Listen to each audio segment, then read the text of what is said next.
அந்த திருடனுக்கு இனிமே உண்மையை மட்டும் தான் பேசணும் அப்படிங்கிற மாதிரி ஒரு எண்ணம் வந்துச்சு. என்ன திடீர்னு நமக்கு ஒரு எண்ணம் இப்படி வந்திருக்கே அப்படின்னு யோசிச்சவன், சரி மனசாட்சி என்ன சொல்லுது அதே நம்ம செய்வோம் அப்படின்னு போயிட்டு பக்கத்துல இந்த கோயிலுக்கு போயிட்டு சாமியை கும்பிட்டுட்டு திருடலாம்னு போயிருக்கான். சரி இன்னைக்கு நமக்கு ஒரு நல்ல எண்ணம் வந்திருக்கு, அதனால அரண்மனையில போய் திருடலாமே அப்படின்னு போயிட்டு அரண்மனை மதிலுக்கு பக்கத்துல போய் நின்றுட்டு இருந்திருக்கான். மன்னர் நகர்வலம் போலான்னு மாறு வேடத்துல வந்திருக்காரு. இவனை பார்த்துட்டு யார் பாணி அப்படின்னு கேட்டிருக்காரு.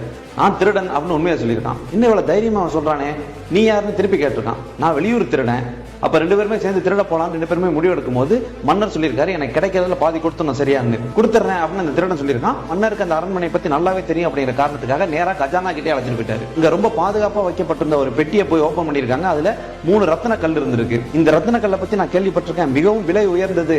அதனால உனக்கு ஒரு கல்லு எனக்கு ஒரு கல்லு, ஒரு கல்லு இங்கே இருக்கட்டும். மன்னர் கேட்டிருக்காரு, எதுக்கு ஒரு கல்லை இங்க விட்டுட்டு போனோம்? திருடன் வந்துட்டோம்னா மொத்தமா எடுத்துட்டு போற வேண்டியதானே. இப்ப நம்ம ஆளுக்கு பாதி பாதி பிரிச்சுக்கிறோம் சொல்லியிருக்கோம்.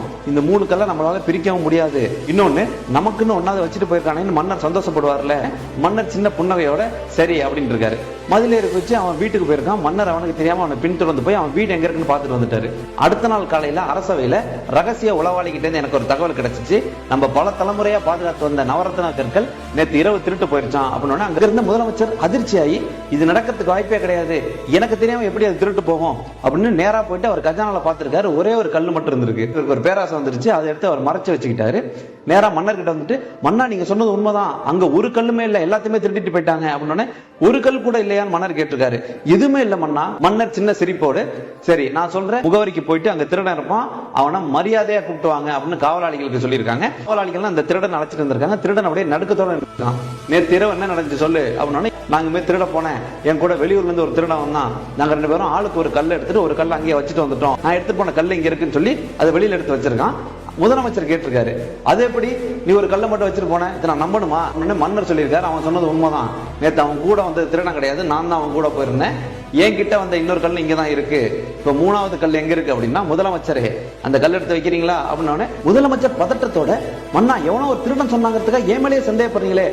மன்னர் சொல்லியிருக்காரு, இப்ப நீங்களா வைக்கிறீங்களா இல்ல உங்களை பரிசோதிக்கணுமா?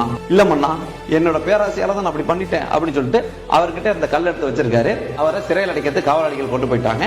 மன்னர் மக்களை நோக்கி, இவர் திருடர் தான், ஆனா உண்மையானவர், நியாயமானவர், அதனால இன்னையில இருந்து முதலமைச்சரா இவரை நான் தீர்மானிக்கிறேன் அப்படின்னு சொன்ன உடனே எல்லாருக்குமே அதிர்ச்சி, இந்த திருடருக்கும் அதிர்ச்சி. நம்மளை நம்பி இவ்வளவு பெரிய பொறுப்பை கொடுத்துருக்காங்களே அப்படின்னு தெரிஞ்ச அந்த முதலமைச்சர் அன்னையில இருந்து திருட்டு தொழிலை மொத்தமா விட்டுட்டு மக்களுக்கும் மன்னருக்கும் உண்மையா இருக்கிறதுக்காக ஆரம்பிச்சிருக்காரு.